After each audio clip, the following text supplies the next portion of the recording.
Ok, moraš mu rogalj zakačit. Ne, moraš mu rogalj zakačit. Nije, ne.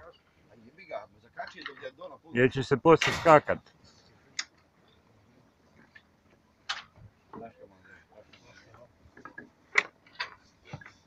Sad ga otvori bokaportu i povuci rogalj do vrha tanguna.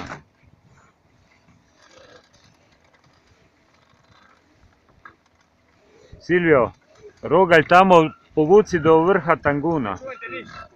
Pa dobro, nije bitno. To, tako.